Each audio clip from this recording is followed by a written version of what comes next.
नमो भगवते वासुदेवाय। ओम नमः शिवाय। ओम गं गणपतये नमः। ओम ऐं सरस्वत्यै नमः। मेरे प्रिय आत्मस्वरूप भक्तों, मेरे प्रिय सनातन प्रेमियों और इस पावन कथा को सुनने वाले मेरे सभी श्रद्धालु श्रोताओं को कोटि कोटि नमन, कोटि कोटि प्रणाम। आज मैं आपके सामने कोई साधारण कथा नहीं, कोई मनोरंजन की कहानी नहीं, बल्कि जीवन और मृत्यु के बीच का वो रहस्य लेकर आया हूँ जिसे जानकर आत्मा कांप उठती है। आज की ये कथा है संपूर्ण गर्भ गीता, अर्थात गर्भ में आत्मा का ज्ञान, गर्भ में जीव की पुकार और गर्भ में भगवान की स्मृति। कथा आरंभ करने से पहले विनती। कथा प्रारंभ करने से पहले मैं आप सभी से हाथ जोड़कर एक छोटी सी विनती करता हूँ। कृपया जहाँ भी हो, जिस अवस्था में हो, मन को कुछ क्षण के लिए शांत करें, अपने हृदय में ईश्वर का स्मरण करें और इस कथा को केवल कानों से नहीं, आत्मा से सुनने का प्रयास करें, क्योंकि आज जो सुनने जा रहे हैं वो आपने कभी ना कभी खुद भी अनुभव किया है। हाँ, आप भी कभी गर्भ में थे। कथा का गूढ़ प्रश्न। मेरे भक्तों, क्या आपने कभी सोचा है गर्भ में बच्चा क्या सोचता है? क्या गर्भ में आत्मा को ज्ञान होता है? जन्म लेते ही बच्चा क्यों रोता है? और सबसे बड़ा प्रश्न कि हम जन्म लेते ही सब कुछ क्यों भूल जाते हैं?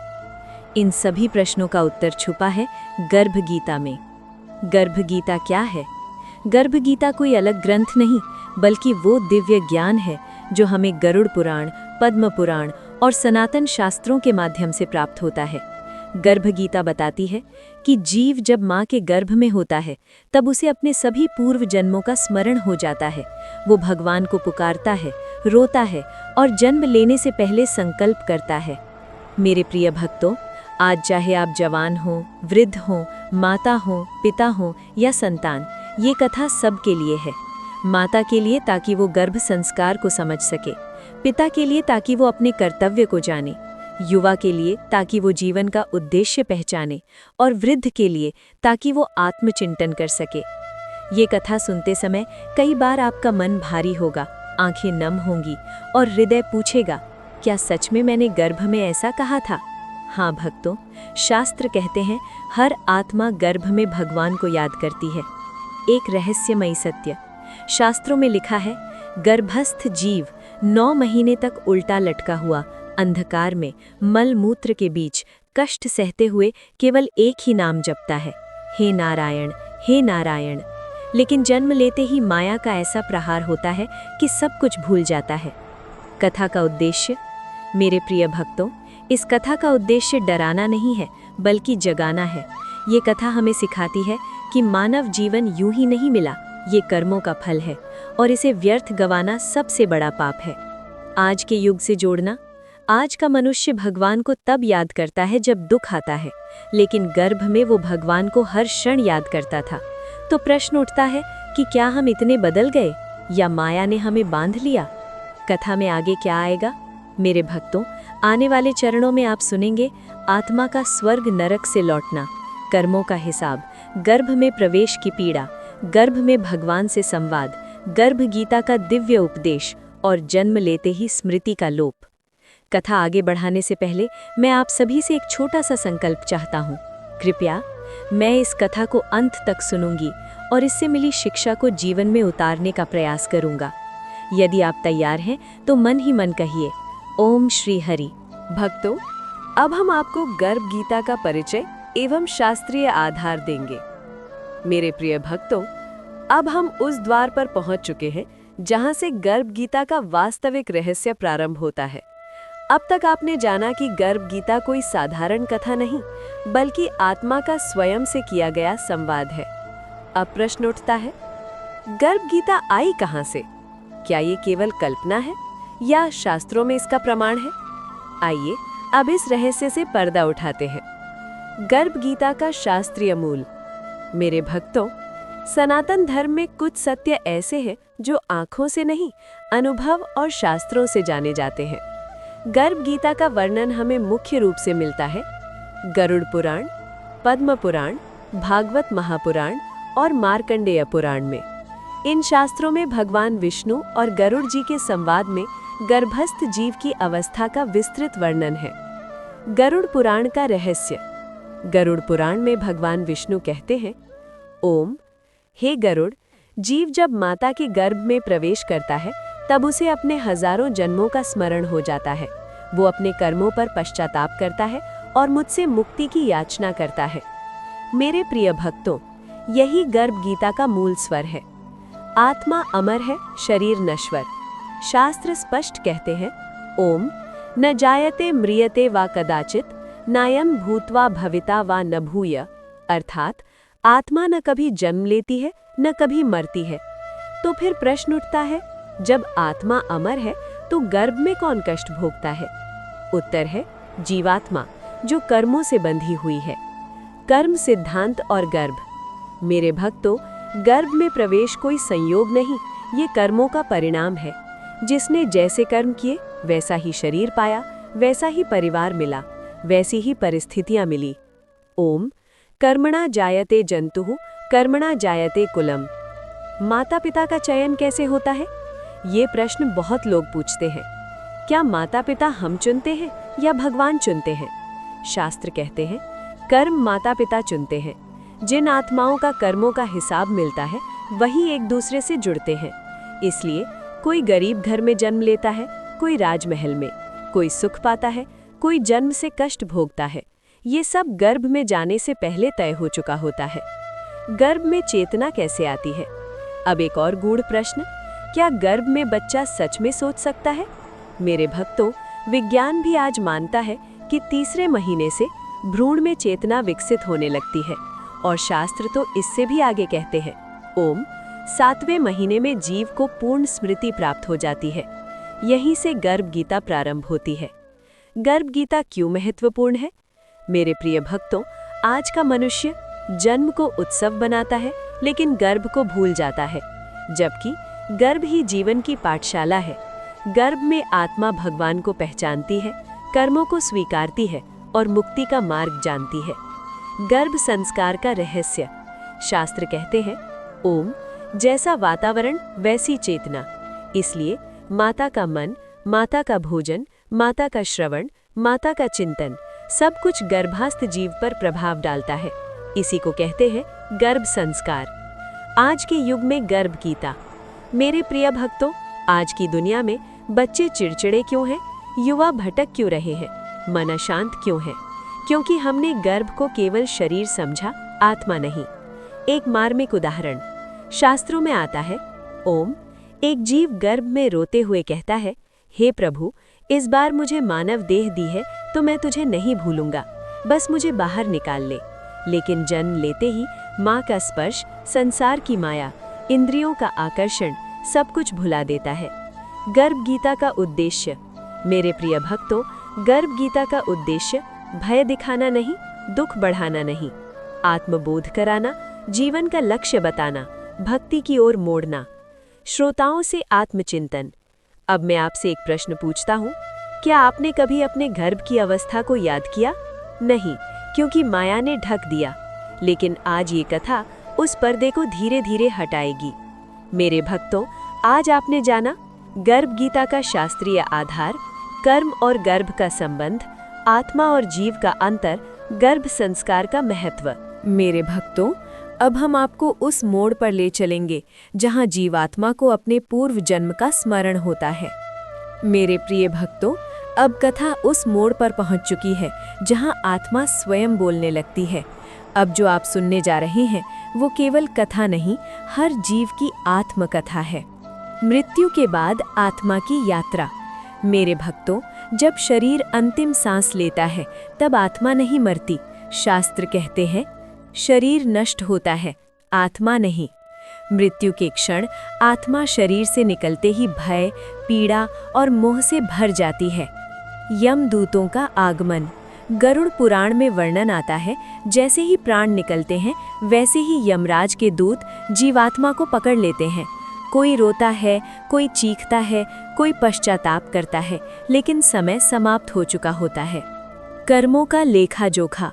मेरे प्रिय भक्तों, यमलोक में आत्मा के सामने एक एक कर्म खोला जाता है। बोले हुए शब्द, किए हुए कर्म, किए गए पाप, की गई भक्ति, सब कुछ लिखा होता है। न कश्चित कर्मणा मुक्तः। स्वर्ग और नर्क का अनुभव। कर्मों के अनुसार पुण्यात्मा स्वर्ग जाती है, पापात्मा नर्क। लेकिन ध्यान रखिए, स्वर्ग भी स्थायी नहीं, नर्क भी स्थायी नहीं, दोनों भोग भूमि है। पश्चाताप की अग्नि। स्वर्ग हो या नर्क, दोनों में एक बात समान है, पश्चाताप। आत्मा कहती है, हाय, जब मानव जीवन मिला था तब मैंने भगवान को क्यों भुला दिया। पुनर्जन्म का निर्णय। जब भोग समाप्त होता है तब भगवान विष्णु की आज्ञा से आत्मा को पुनः गर्भ में भेजा जाता है। यहीं से प्रारंभ होता है नया जन्म। आत्मा का संकल्प। गर्भ में जाने से पहले आत्मा संकल्प लेती है, हे प्रभु, इस बार मैं भक्ति करूंगा, इस बार संसार में नहीं फंसूंगा, इस बार मैं प्रभु को नहीं भूलूंगा। लेकिन गर्भ में प्रवेश से पहले का भय। जैसे ही आत्मा माँ के गर्भ की ओर बढ़ती है, अंधकार दिखता है, कष्ट का अनुभव होता है, आत्मा कांप उठती है और वहीं से पूर्व जन्म की स्मृति जागृत हो जाती है। जीव का विलाप। आत्मा रोते हुए कहती है, हे नारायण, मुझे फिर इस अंधकार में क्यों भेजा जा रहा है। भगवान का उत्तर भावात्मक। भगवान कहते हैं, हे जीव, तू अपने कर्मों से बंधा है, मानव देह तुझे फिर मिली है ताकि तू मुझे पाए। गर्भ में स्मृति का पूर्ण जागरण। गरुड़ पुराण के अनुसार 7वें महीने में जीव को अपने हजारों जन्मों की स्मृति आ जाती है। उसे याद आता है उसने क्या खोया, उसने क्या पाया और क्यों वो बार बार जन्म ले रहा है। जीव का पश्चाताप। वो गर्भ में करुण स्वर में कहता है, हे प्रभु, इस बार मुझे अवसर देना, मैं तेरा नाम नहीं छोड़ूंगा। मेरे प्रिय भक्तों, आज यदि आप दुखी हैं, अशांत हैं या भटक रहे हैं तो समझ लीजिए ये सब आपके कर्मों की छाया है। लेकिन साथ ही ये मानव जीवन सबसे बड़ा वरदान भी है। पूर्व जन्म स्मरण का उद्देश्य। ये स्मृति भय पैदा करने के लिए नहीं बल्कि जगाने के लिए होती है। भगवान चाहते हैं तू याद रखे कि तू कौन है। मेरे भक्तों, आज आपने जाना मृत्यु के बाद आत्मा की यात्रा, कर्मों का निर्णय, पुनर्जन्म का कारण और गर्भ में स्मृति जागरण। कैसे होता है आत्मा का गर्भ में प्रवेश, आइए जाने। मेरे प्रिय भक्तों, अब वो क्षण आ गया है जहां आत्मा की परीक्षा प्रारंभ होती है। अब तक जीव स्वर्ग नरक भोग चुका है, कर्मों का लेखा जोखा देख चुका है और अब उसे फिर से संसार में भेजा जा रहा है। त्रिदोष आत्मा का गर्भ की ओर प्रस्थान। गरुड़ पुराण कहता है, ओम, कर्मों की रस्सी से बंधी आत्मा अपनी इच्छा के बिना माता के गर्भ की ओर खींची जाती है। मेरे भक्तों, आत्मा जानती है कि गर्भ सुख का स्थान नहीं, ये कष्टों की खान है। फिर भी कर्मों की बेड़ियां उसे रोक नहीं पाती। त्रिदोष गर्भ में प्रवेश का क्षण। जिस क्षण पिता के बीज और माता के रज का संयोग होता है, उसी क्षण सूक्ष्म शरीर सहित आत्मा वहां खींच ली जाती है। ये प्रवेश न तो उत्सव होता है न कोई मंगल घड़ी, ये होता है कर्म का आदेश। त्रिदोष गर्भ की पहली रात। मेरे प्रिय भक्तों, गर्भ की पहली रात, न प्रकाश, न वायु, न खुलापन, चारों ओर अंधकार, दुर्गंध, तरल पदार्थ और आत्मा एक अत्यंत सूक्ष्म देह में बंध जाती है। त्रिदोष जीव की पहली अनुभूति। जीव कहता है, ओम, ये कैसा स्थान है प्रभु, न यहाँ दिन है न रात, न मैं हिल सकता हूँ न बोल सकता हूँ। यहाँ से पीड़ा का वास्तविक आरंभ होता है। त्रिदोष गर्भ की स्थिति का वर्णन। शास्त्र कहते हैं, जीव उल्टा लटका होता है, सिर नीचे, पैर ऊपर, रीढ़ मुड़ी हुई, अंग सिकड़े हुए, चारों ओर मल मूत्र, गर्मी, जलन। मेरे भक्तों, जिस देह पर हम गर्व करते हैं उसका प्रारंभ यहीं से होता है। त्रिदोष माता के खान पान का प्रभाव। अब ध्यान दीजिए, माता जो खाती है, जो सोचती है, जो सुनती है, वही सब गर्भस्थ जीव अनुभव करता है। तीखा, जलन, कड़वा, पीड़ा, चिंता, भय, क्रोध, कंपकंपी। जीव चीखता है लेकिन आवाज बाहर नहीं जाती। त्रिदोष जीव का विलाप। गर्भ में जीव रोते हुए कहता है, हे नारायण, इस कष्ट से तो नरक भी अच्छा था, मैं अब और नहीं सह सकता। त्रिदोष भगवान का करुण मौन। मेरे भक्तों, भगवान वहां उपस्थित होते हैं लेकिन मौन रहते हैं। क्यों? क्योंकि कर्मों का फल स्वयं भोगना पड़ता है। भगवान केवल स्मरण की शक्ति देते हैं। त्रिदोष गर्भ में समय का अनुभव। गर्भ में एक दिन बराबर कई वर्षों समान, एक क्षण बराबर युगों जैसा। जीव हर पल मृत्यु की कामना करता है, लेकिन मृत्यु नहीं आती। त्रिदोष जीव का पश्चाताप। आत्मा कहती है, हे प्रभु, जब बाहर था तब तेरी भक्ति क्यों नहीं की? अब समझ आया संसार कितना झूठा है। त्रिदोष गर्भ में पहली प्रार्थना। यहीं से गर्भ गीता का बीज पड़ता है। जीव कहता है, हे केशव, यदि इस बार मुझे बाहर निकाला तो मैं तेरा नाम नहीं भूलूंगा। त्रिदोष, मेरे प्रिय भक्तों, आज जब आप आराम से सोते हैं, खुली हवा में सांस लेते हैं, स्वतंत्र घूमते हैं, क्या आपने कभी सोचा मैंने ये स्वतंत्रता कैसे पाई? उत्तर है, गर्भ की असहनीय पीड़ा से। त्रिदोष माता का कष्ट भी स्मरणीय। मेरे भक्तों, ये मत भूलिए, माँ भी कष्ट में है, माँ भी पीड़ा सह रही है। गर्भ केवल जीव की परीक्षा नहीं, माता की तपस्या भी है। त्रिदोष गर्भ प्रवेश का आध्यात्मिक अर्थ। ये कष्ट केवल दंड नहीं, ये है अहंकार का नाश, आत्मा का शुद्धिकरण और भक्ति का जागरण। त्रिदोष मेरे प्रिय भक्तों, आज आपने देखा विरिक्त आत्मा का गर्भ में प्रवेश, पहली रात की पीड़ा, अंधकार और भय, जीव का विलाप। मेरे भक्तों, अब हम जानेंगे गर्भ में चेतना का विकास, पहले महीने से 9वें महीने तक। मेरे प्रिय भक्तों, अब हम गर्भ के भीतर उस यात्रा पर हैं जहां मांस से मनुष्य और मनुष्य से साधक बनने की प्रक्रिया चलती है। ये केवल शरीर बनने की कथा नहीं, ये चेतना के जागरण की कथा है। पहला महीना, बीज से अस्तित्व। मेरे भक्तों, गर्भ का पहला महीना, कोई आकार नहीं, कोई पहचान नहीं, जीव केवल सूक्ष्म कण के रूप में होता है। शास्त्र कहते हैं, ओम प्रथम मासे कललम जायते, अर्थात पहले महीने में जीव केवल एक लथड़े जैसे रूप में होता है। लेकिन ध्यान दीजिए, शरीर भले सूक्ष्म हो, आत्मा पूर्ण चेतन होती है। जीव सोचता है, महसूस करता है, लेकिन व्यक्त नहीं कर पाता। दूसरा महीना, आकार की शुरुआत। दूसरे महीने सिर और धड़ का संकेत, हाथ पैर की रेखा, हृदय की धड़कन। जीव अब और अधिक बंधन का अनुभव करता है। वो कहता है, ओम, हे प्रभु, अब ये देह मुझे और बांध रही है। तीसरा महीना, इंद्रियों का अंकुरण। तीसरे महीने आँख, कान, नाक, जिह्वा, त्वचा, इनका बीज पड़ता है। यहीं से इंद्रियों का बंधन शुरू होता है। मेरे भक्तों, जो इंद्रियां आगे चलकर मनुष्य को संसार में बांधती हैं, उनका जन्म यहीं होता है। चौथा महीना, हृदय और भाव।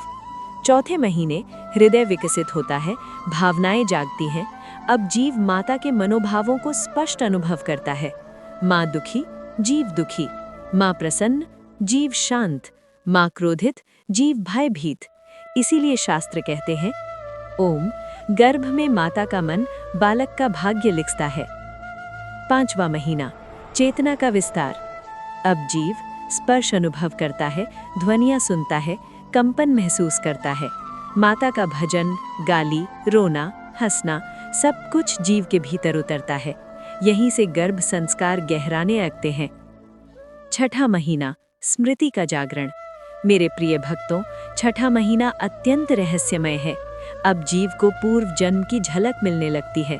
पुराने दुख, पुराने सुख, अधूरी भक्ति, सब कुछ चित्रों की तरह उभरने लगता है। जीव कांप उठता है। सातवां महीना, पूर्ण स्मृति और गर्भ गीता। मेरे भक्तों, यही वो महीना है जहां गर्भ गीता पूर्ण रूप से प्रकट होती है। गरुड़ पुराण कहता है, ओम सप्तमे मासी जीवः स्मृतिमान भवति, अर्थात 7वें महीने में जीव को पूर्ण स्मृति आ जाती है। अब वो जान जाता है, मैं कौन हूँ, क्यों जन्म ले रहा हूँ, किस कर्म का फल भोग रहा हूँ। गर्भ गीता का प्रारंभ, जीव का उपदेश। गर्भ में जीव कहता है, ओम, हे नारायण, मैं अनादिकाल से कर्मों में फंसा हूँ, अब मुझे मुक्त कर। यहाँ से गीता समान ज्ञान प्रकट होता है। आत्मा अजर अमर है, शरीर नश्वर है, भक्ति ही मुक्ति है, माया ही बंधन है। 8वां महीना, भय और आशा। 8वें महीने शरीर लगभग पूर्ण, कष्ट चरम पर, बाहर आने की आशा, लेकिन साथ ही बाहर की माया का भय। जीव सोचता है, ओम कहीं बाहर जाकर मैं फिर न भूल जाऊं। 9वां महीना संकल्प का समय। मेरे भक्तों, 9वां महीना गर्भ का अंतिम चरण, आत्मा का अंतिम संकल्प। जीव भगवान से कहता है, हे प्रभु, इस बार मैं तुझे नहीं भूलूंगा। मैं सत्संग करूंगा, भक्ति करूंगा, सेवा करूंगा। ये संकल्प हर जीव लेता है। मेरे प्रिय भक्तों, आज आप जहां भी हैं, मंदिर में, घर में, संघर्ष में, सुख में, कभी न कभी आपने भी यही संकल्प लिया था। प्रश्न केवल इतना है, क्या हम उसे निभा रहे हैं? भक्तों, आपने जाना माह दर माह चेतना का विकास, गर्भ संस्कार का गहरा रहस्य, 7वें महीने में गर्भ गीता, 9वें महीने का संकल्प।